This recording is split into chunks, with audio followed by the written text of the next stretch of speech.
Sri Vishnu Sahasranama, name 890, is Sukha-da. In Hindi that would be pronounced Sukha-da. Sukha, happiness, the giver of. So the meaning is very clear. The giver of happiness. This name previously came up in Vishnu Sahasranama and name 460. There, Parashara Bhatta described the meaning of this name very straightforwardly. He's the giver, he, Vishnu, is the giver of all kinds of happiness. Whether it be material happiness or the spiritual happiness of merging or conceiving of oneself as being immersed in impersonal Brahman, and the happiness of being in the spiritual world in Vaikuntha.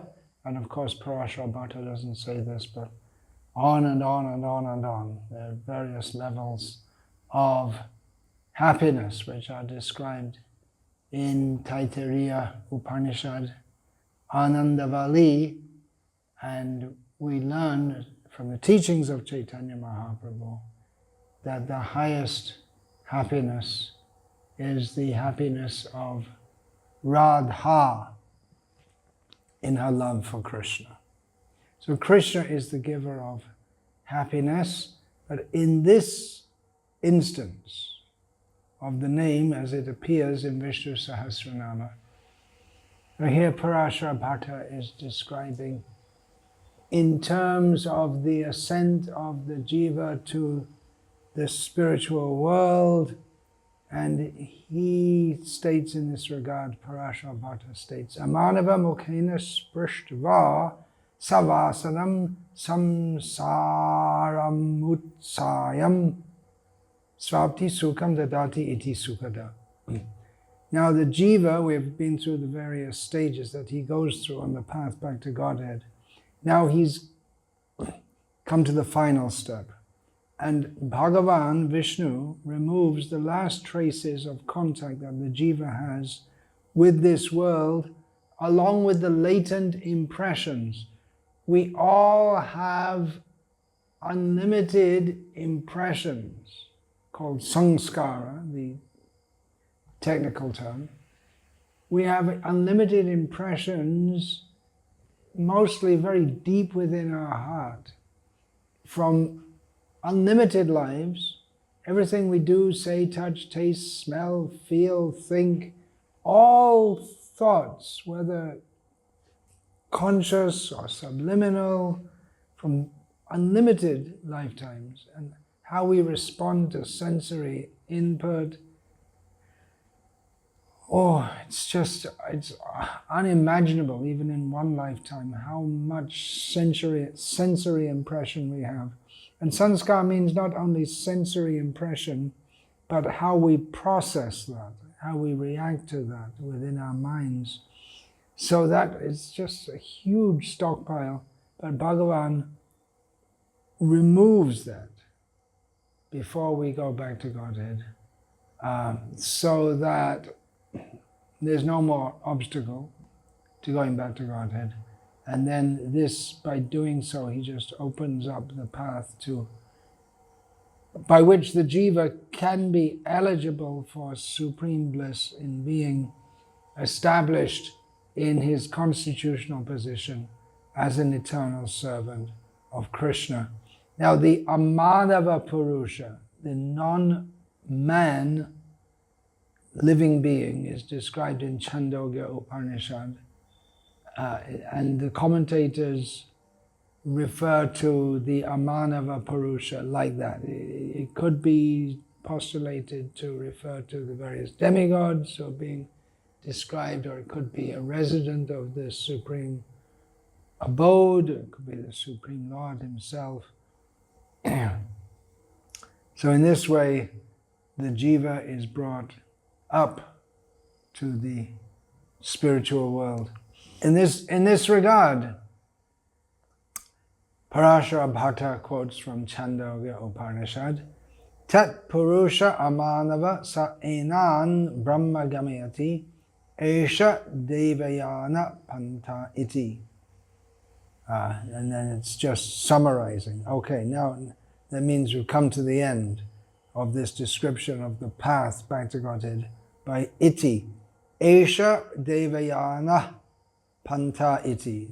Thus is described, Chandogya Upanishad says, the path on which the godly ascend. So a translation of this, from there, through the moon, lightning, etc., the Aman of the superhuman takes him to Parabrahman, to the spiritual world. This is known as the path of the gods. Our Gauriya commentator, Baladev Vidyabhushan, comments in pretty much the same, or similarly. Sukha-da, Baladev Vidyabhushan says, is he who gives da. It's like we have the word dana, that which is given, or the act of giving.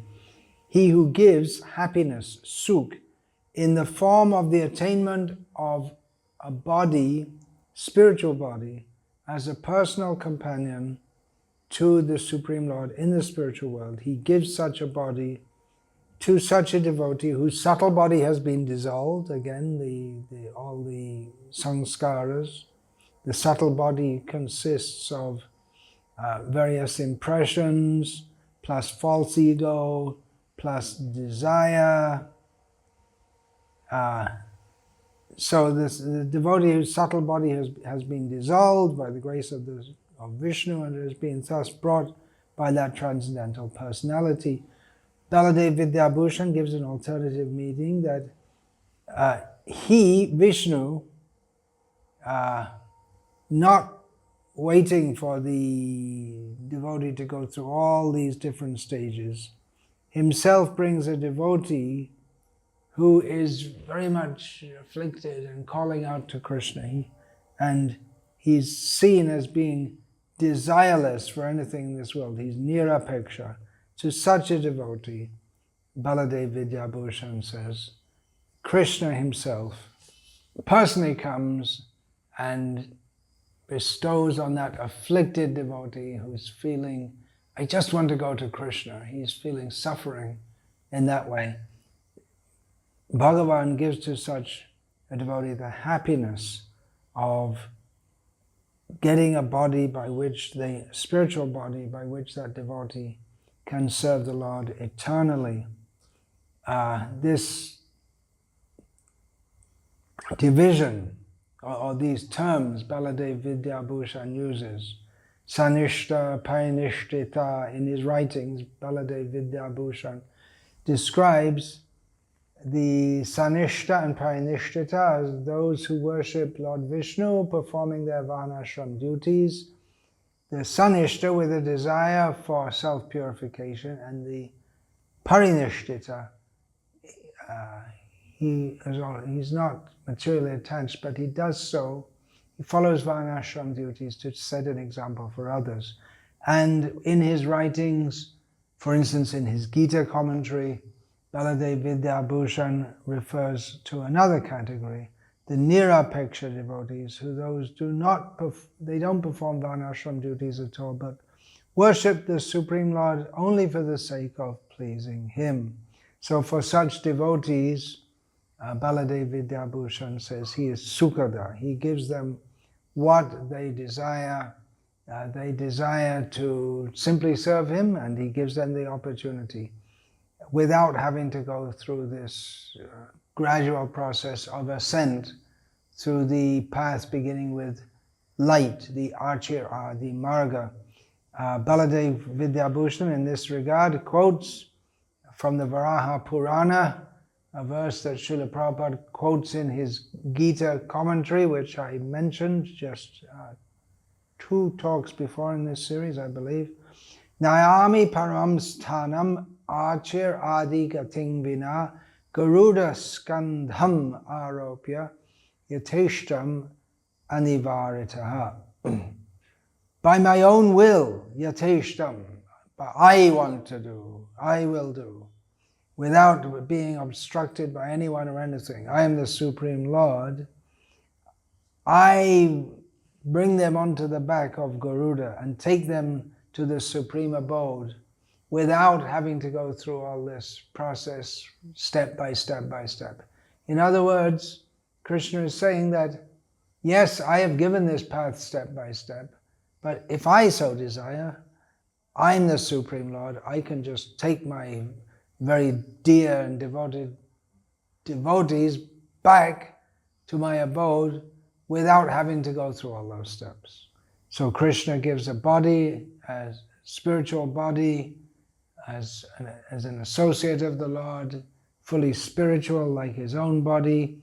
It's Satchidanandamai, so it's consciousness, bliss, and full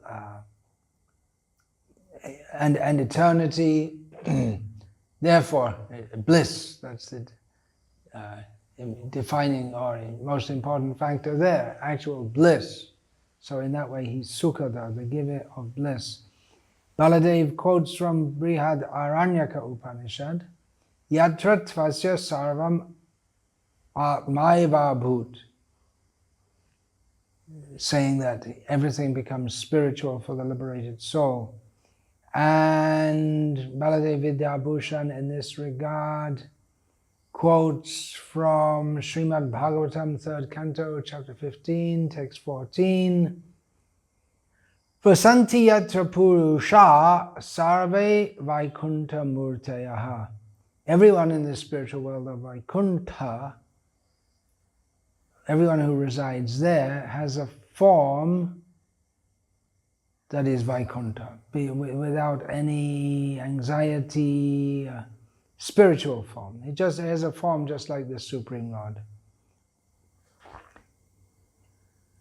Therefore, Baladev Vidyabhushan goes on to explain, he is, looking back to the previous name, Huta Bhug Bhukta.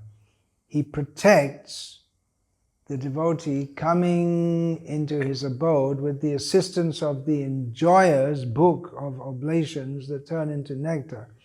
So Baladev Vidyabhushan, combining these two names, looking back at Huta Bhug Bhukta, says that the demigods from Archi to Vidyut, Varuna, Indra, Prajapati, Brahma, and the unnamed Aman of transcendental personality, they are the enjoyers, the secondary enjoyers of the offerings, and he protects the devotee coming back to Godhead with the assistance of these various personalities who enjoy the offerings in the fire. It's quite technical.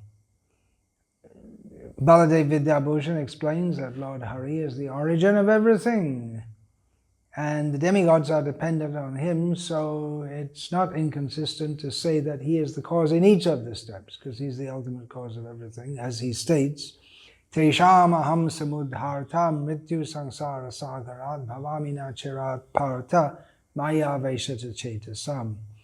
O son of Pritha, Krishna says in the Gita, for those whose minds are absorbed in me, I am the swift deliverer from the ocean of birth and death. Shankaracharya, in commenting on this name, Sukha-da, at this particular instance in Vishnu Sahasranama, gives various understandings based on various ways of analyzing the Sanskrit. When I think, well, Sukha-da, that's very simple Sanskrit. It means giver of happiness. But Shankara, he gives that, yes, Sukham dadati. Vishnu is the one who gives happiness on those who are righteous, those who are deserving of happiness. But he also takes da, he analyzes it differently, that it can be, this da suffix can be understood to mean one who cuts. So it also means sukham dhyati, one who cuts. In other words, just as he gives happiness to the good souls, So he deprives the wicked of any possibility of happiness. Then, taking this cuts, because Sukha-da comes in the middle of a sandhi formation in Sanskrit. So it can be said that the previous syllable a, which comes before that, can be linked with Sukha-da. So it's asukha dhyati. He cuts the asukha, the unhappiness, for his devotees. And Shankara also, this asukha-da, he also gives this idea that he is the remover of unhappiness for his devotees. In this regard, I'm going to read from Srila Prabhupada's purport to Srimad Bhagavatam, Canto 3, Chapter 28, Text 32. The entire universe is full of miseries, and therefore the inhabitants of this material universe are always shedding tears out of intense grief.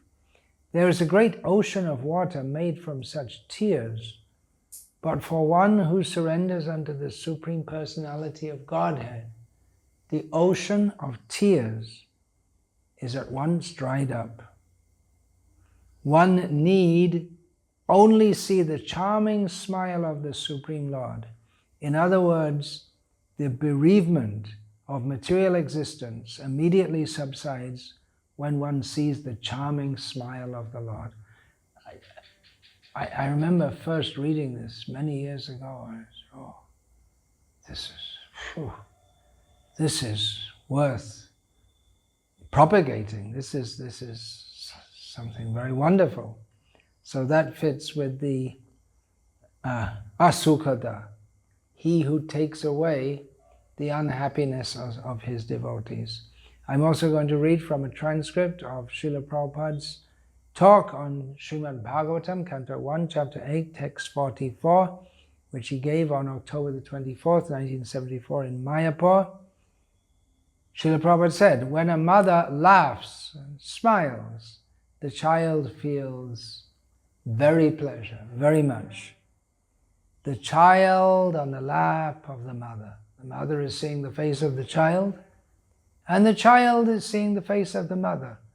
Both of them are very pleased. They smile. When Krishna smiles, he smiles with affection, and the devotee becomes enamored, becomes captivated simply by seeing Krishna smiling. This is the process, the exchange of devotional service. Another very beautiful passage, which fits with Sukham Dadati, how Krishna gives happiness to his devotees. In regard to the interpretation that he is the remover, or rather, there is another interpretation that he is the remover of happiness from his devotees. Radha Krishna Shastri gives this one, that he removes the petty material pleasures of the devotees so that they can lose their attachment to the very idea of enjoying in this material world, and instead seek the true bliss, which is that of surrendering to him. In this regard, I'm going to read from Canto 10, Chapter 88, texts 8 to 10 of Srimad Bhagavatam. The first two lines of the first verse were several times quoted by Srila Prabhupada, even in relation to his own life. This is Krishna speaking in response to a question of Yudhishthira Maharaja, that what is the symptom of your mercy, Krishna's mercy upon the devotees? Shri Bhagavan Uvacha Yasyaham Anugrahnami Harishe Tadhanang Shanaihi Tato Dhanang Tyajantyasya Swajana Dukha Dukitam. The personality of Godhead said, if I especially favor someone, I gradually deprive him of his wealth. Then the relatives and friends of such a poverty-stricken man abandon him. In this way, he suffers one distress after another. So it seems, yes, Krishna is giving distress to his devotee. But we should stay tuned for what else Krishna says. Sayada vitatodyogo nirvirna syad dhaneheya mat parai krita maitrasya karishe mad anugraham. When he becomes frustrated in his attempts to make money and instead befriends my devotees, I bestow my special mercy upon him. Tad Brahma Paramam Sukshmam Chinmatram Sadanantakam Vigyayat Matayadhira Sansarat Parimuchyate.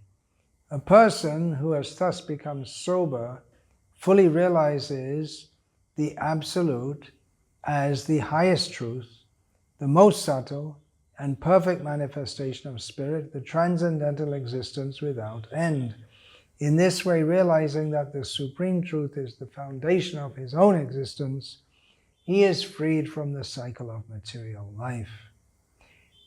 Another completely different meaning given by Satyadeva Vasishta of Sukha-da.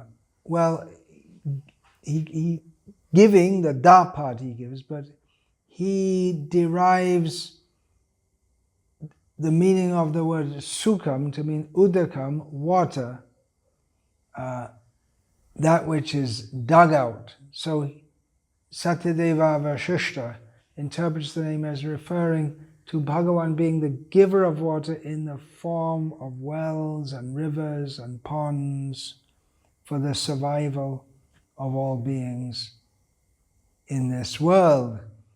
And another meaning which Satyadeva Vasishta gives, which is different from the other meanings, taking out another quite different meaning for the word sukha, is that the sukha can refer to the body.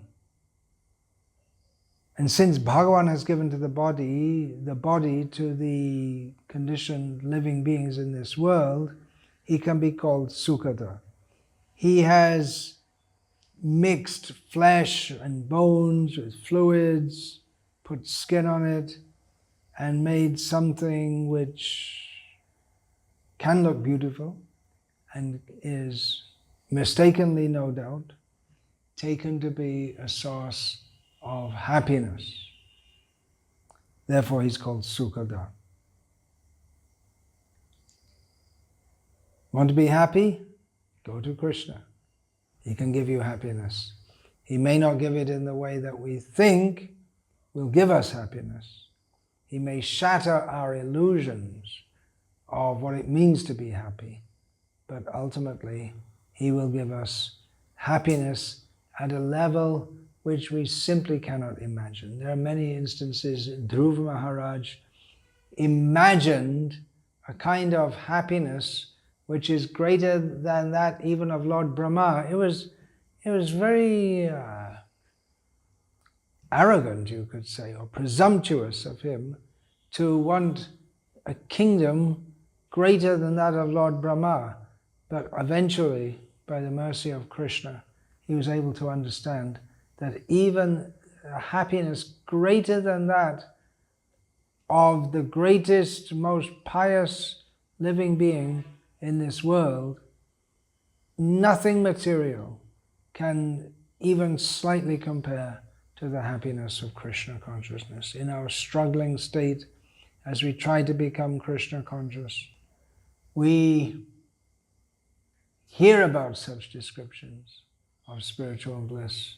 We have a little experience of what that is.